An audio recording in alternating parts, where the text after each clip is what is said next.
عبداللہ خانہ زاد نے زبیر کو پھانسی سے پھندے سے بچانے کے لیے کیا کیا جتن کیے؟ اب اگر ہم دیکھیں کہ عبداللہ نے کیا کیا، عبداللہ نے غرناطہ شہر کے لوگوں کو قائل کر لیا تھا کہ کوئی اسے پھانسی نہ دے گا.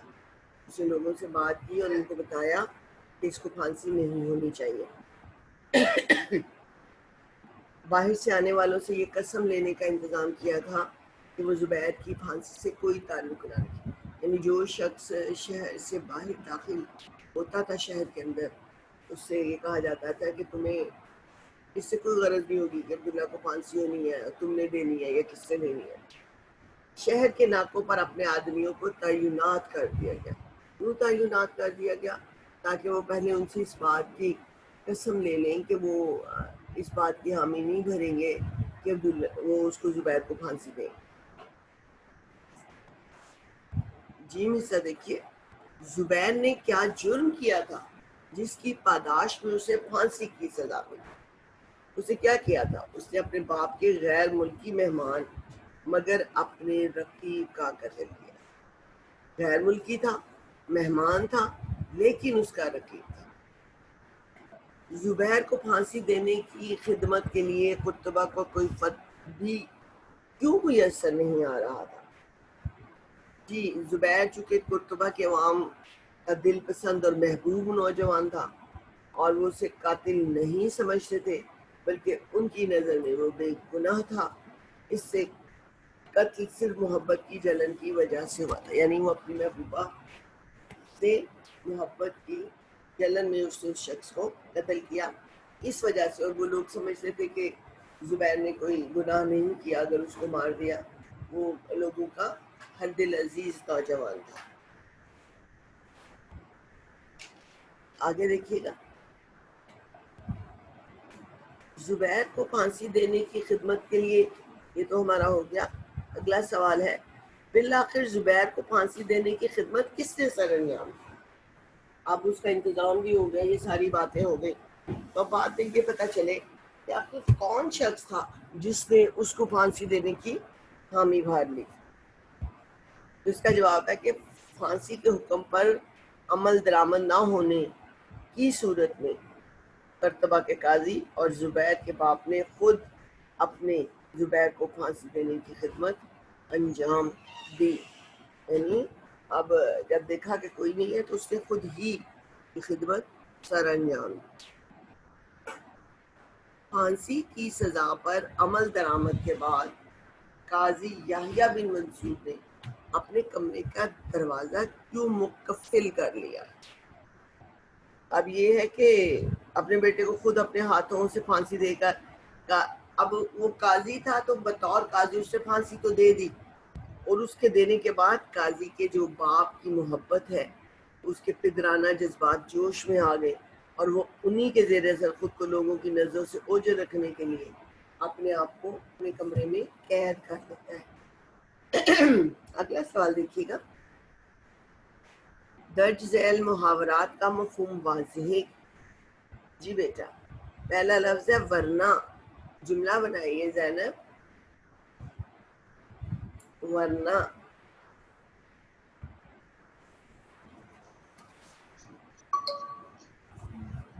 جی بیٹا،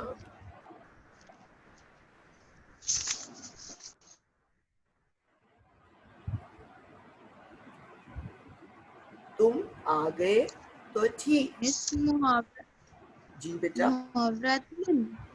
جی بیٹا محاورات ہے، نہیں سوری، ہم یہ نیچے والا کر رہے تھے. درج ذیل محاورات کا مفہوم واضح کیجیے. جی آپ ایسا کیجیے، کام تمام کرنا.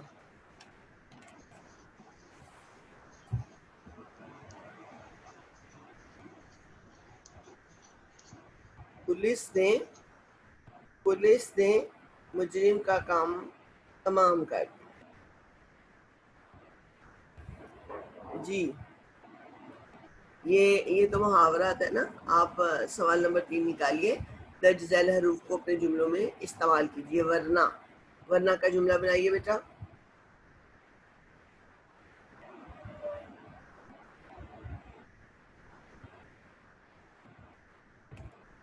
تم آ گئے تو خیر میں خود چلا جاؤں گا، یعنی تم آ گئے تو ٹھیک، ورنہ میں خود چلا جاؤں گا.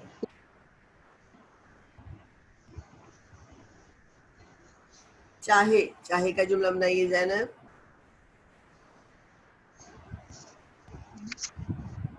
چاہے،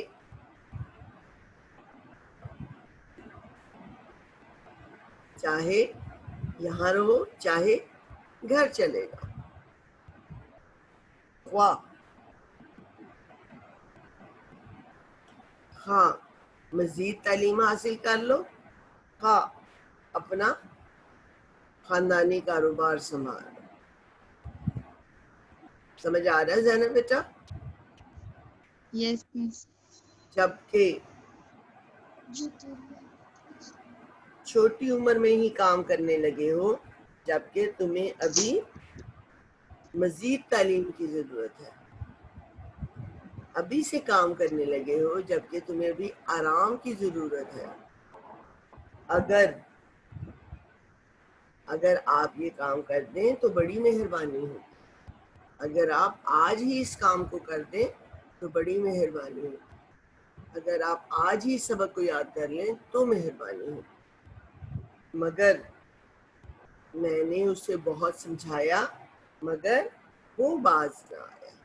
ماں نے بچے کو بہت سمجھایا مگر وہ باز نہ آیا. جی آگے چلیے. کیونکہ وہ سخت پریشان ہے، کیونکہ اس کا بیٹا بیمار ہے. وہ سخت پریشان ہے کیونکہ اس کے والدین یہ اخراجات برداشت نہیں کر سکتے. وہ فیس کے لیے پریشان ہے کیونکہ اس کے والد زندہ نہیں ہے، یا کیونکہ اس کا خرچہ اٹھانے والا کوئی نہیں. جی اگرچہ تم دوست ہو تب بھی میرا ساتھ نہیں دیتے.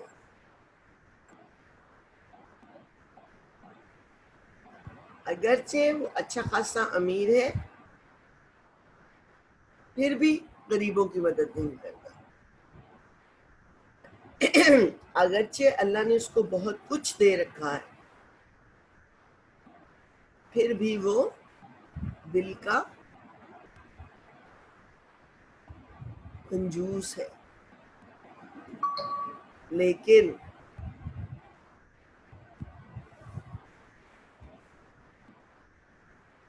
سیاستدان وعدے تو بہت کرتے ہیں لیکن پورا ایک بھی نہیں کرتے. چونکہ وہ ملک سے باہر ہے اس لیے یہ اس کی ذمہ داری نہیں.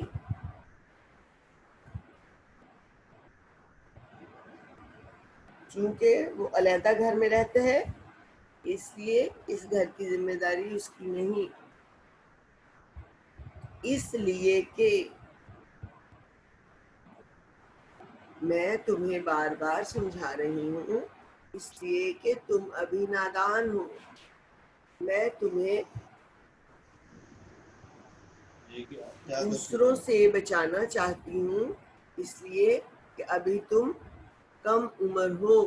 میں تمہیں حالات سے بچانا چاہتی ہوں اس لیے کہ تمہیں ابھی ان چیزوں کی سمجھ نہیں. جی اچھا بیٹا، پیارے بچوں سمجھ میں آ رہا ہے کہ آپ نے جملہ کس طرح بنانا ہے؟ آپ کو یاد ہوگا ہم نے پیچھے حروف کا استعمال کیا تھا، چونکہ، اگرچہ، مگرچہ، حالانکہ، چنانچہ، اس لیے، ورنہ. اب یہ ان کا باقاعدہ استعمال تھا. یاد رکھیے جب کسی ایکسرسائز میں اس طرح کے سوال ہیں اس کو آپ نے بہت اچھی طرح کرنا. جی اگلا ہمارا سوال ہے اس ڈرامے کے سب سے اہم کردار کا تجزیہ. اب اگر ہم دیکھیں تو اس کا سب سے نمایاں اور اہم کردار آپ لوگوں کو کون سا لگتا ہے؟ کون سا کردار ہے جو اس ڈرامے کا سب سے اہم کردار لگتا ہے؟ زبیر. زبیر کا تو ہم نے مکالمہ بھی نہیں سنا، بہت کم اس کی پارٹیسپیشن ہے. اگر آپ نے پورا ڈرامہ پڑھا ہے تو آپ کو کون سا ایسا کردار لگ رہا ہے جو بڑا ہی اہم ہے؟ اب دیکھیے کہانی سٹارٹ کس سے ہو رہی ہے؟ کون بول رہا؟ بالکل سٹارٹ میں جی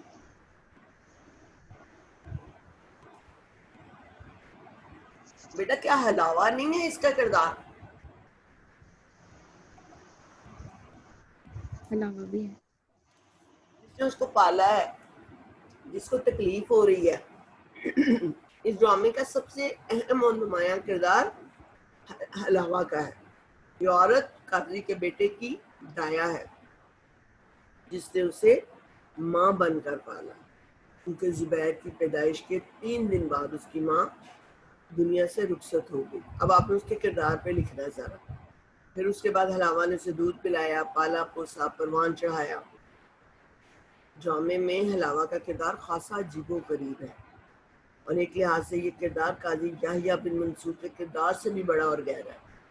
دیکھیے وہ تو قاضی ہے، اس نے اس کو فتویٰ دیا، لیکن یہ ایک ملازمہ ہے.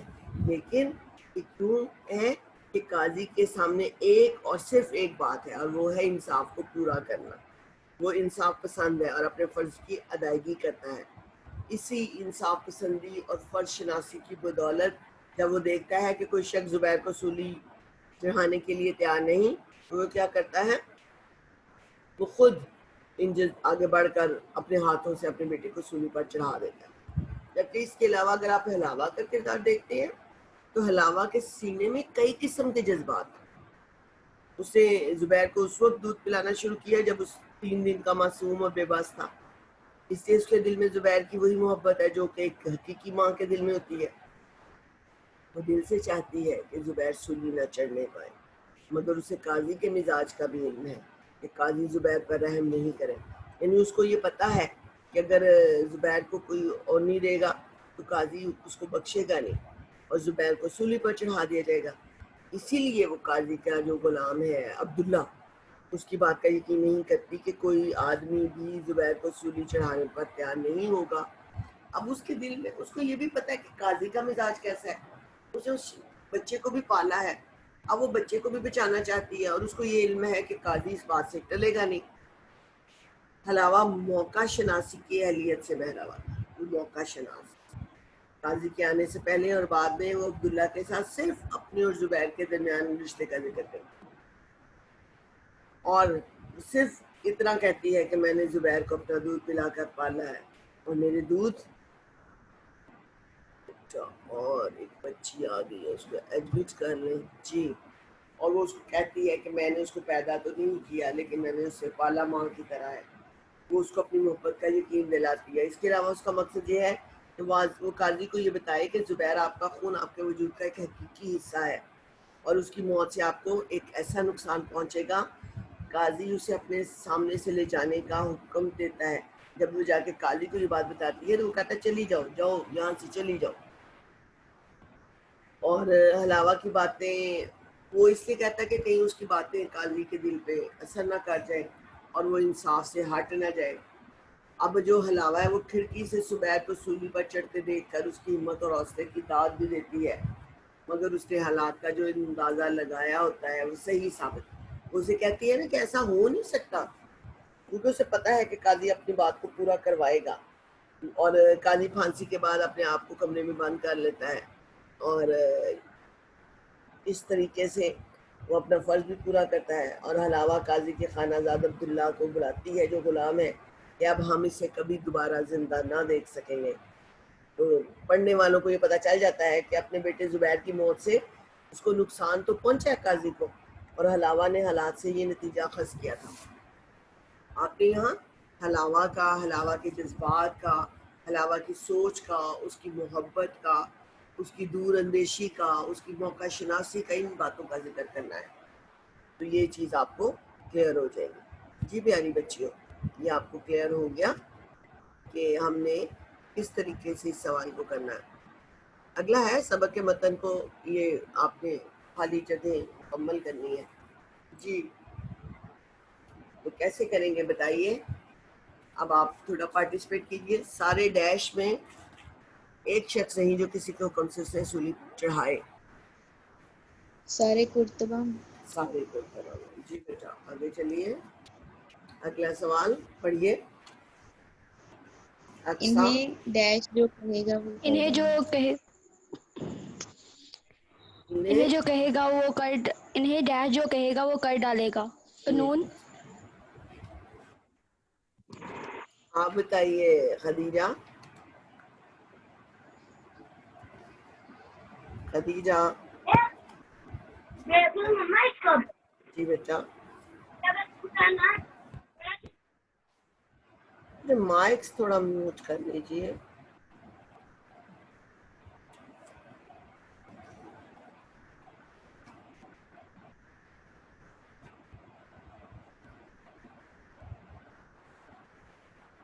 انہیں قانون جو کہتا خدیجہ اینی پرابلم بیٹا پارٹیسپیٹ کیجیے.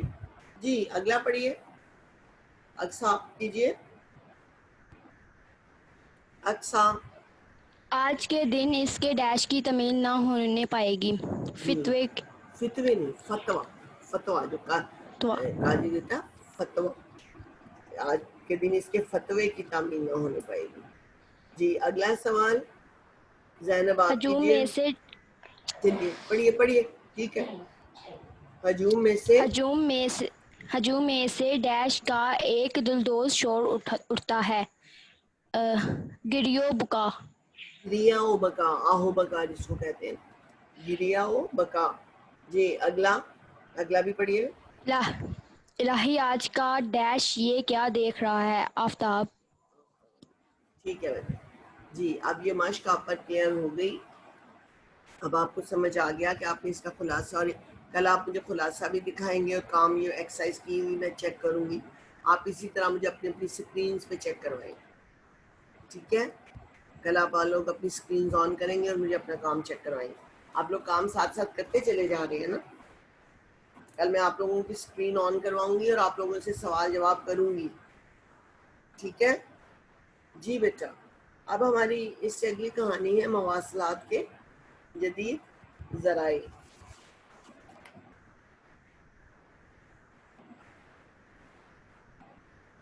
جی آپ لوگوں نے بک کھولی ہے. کل ہمارا کام ہے اگلی ہماری کہانی ہے مواصلات کے جدید ذرائع. ڈاکٹر حفیظ الرحمان. آپ کو تھوڑا سا تعارف کرواتے چلے ڈاکٹر صاحب کے بارے میں. ڈاکٹر یہ دیکھیے ہماری اگلی کہانی آ گئی مواصلات کے جدید ذرائع. ڈاکٹر حفیظ الدین سائنس اور معلوماتی مضامین لکھنے میں شہرت کے حامل. 20ویں صدی عظیم الشان سائنسی ایجادات کی صدی تھی. انسان نے ہمیشہ سے اپنی آسانی اور سہولت کے لیے مختلف ایجادات. مواصلات میں آج کا انسان جس مقام پر آپ کو نظر آ رہا ہے آج سے پہلے اس کا تصور بھی مشکل تھا. زمانہ قدیم میں پیغام رسانی کے ذرائع کے مقابلے پر آج کہیں زیادہ آسان اور جامع وسائل ہوئے. یعنی اگر ہم دیکھیں کہ پرانے زمانے کے حالات کیا تھے تو آج ہمیں بہت مختلف حالات نظر آ رہے ہیں. تو ڈاکٹر حفیظ الرحمان نے اس معلومات میں مضمون میں بڑی تفصیل کے ساتھ مفید اور اہم ایجادات کا ذکر کیا ہے اور ایک سائنسدان کی حیثیت سے نظر ڈالی ہے اور اپنے قاری کو اپنے پڑھنے والے کو بہت سی اچھی معلومات فراہم کی. اگر ہم دیکھیں مواصلات کہتے ہیں بات کو ایک جگہ سے دوسری جگہ پہنچنا. آپ ذرا اس گفتگو میں پارٹیسپیٹ کیجئے اور مجھے یہ بتائیے آپ جب کسی سے بات کرتے ہیں تو کون کون سے ذرائع آپ کو نظر آتے ہیں. آپ کی نظر میں کیا ہے بتائیے ذرا. جی اقصا بتائیے. اقصا آپ کو سب سے پہلے بات کرنے کے لیے آپ کسی سے بات کرنا چاہتے ہو حال پوچھنا چاہتے ہو اپنا بتانا چاہتے ہو تو آپ کو کیا لگتا ہے کہ کس چیز سے آپ بات کر سکتے ہیں. کون سا طریقہ ہے. سلام سے. سلام سے. ٹھیک ہے لیکن وہ بندہ آپ کے سامنے نہیں ہے کہیں اور ہے تو آپ اس کس طریقے سے کرو گے بات. موبائل کے ذریعے. موبائل تو آ جایا نا. شروع میں لوگ کیسے کرتے جی. تھے؟ تھوڑا پیچھے جائیے. خط. خط لکھتے. وہ کیا کرتے تھے؟ اگر خامن باہر چلا خط گیا لکھ. ہے، بیٹا باہر چلا گیا ہے، باپ چلا گیا ہے، اب ہر کوئی تو وہاں نہیں جا سکتا تھا نا. لوگ خط کے ذریعے اظہار کرتے تھے، لوگ خط لکھتے تھے. خط سے پہلے بھی اگر ہم دیکھا جائے تو اب وہ خط کس طرح جاتے تھے؟ ٹرین کے ذریعے، by plane, by road, so and so many process ہو سکتے ہیں. تھوڑا اور آگے بڑھیے. ہمیں خط کے علاوہ کیا نظر آتا ہے؟ جی بیٹا زینب اینڈ خدیجہ آپ بھی پارٹیسپیٹ کیجئے. خط سے تھوڑا جی جی خط سے آگے بڑھیں تو ہمیں کیا نظر آتا ہے؟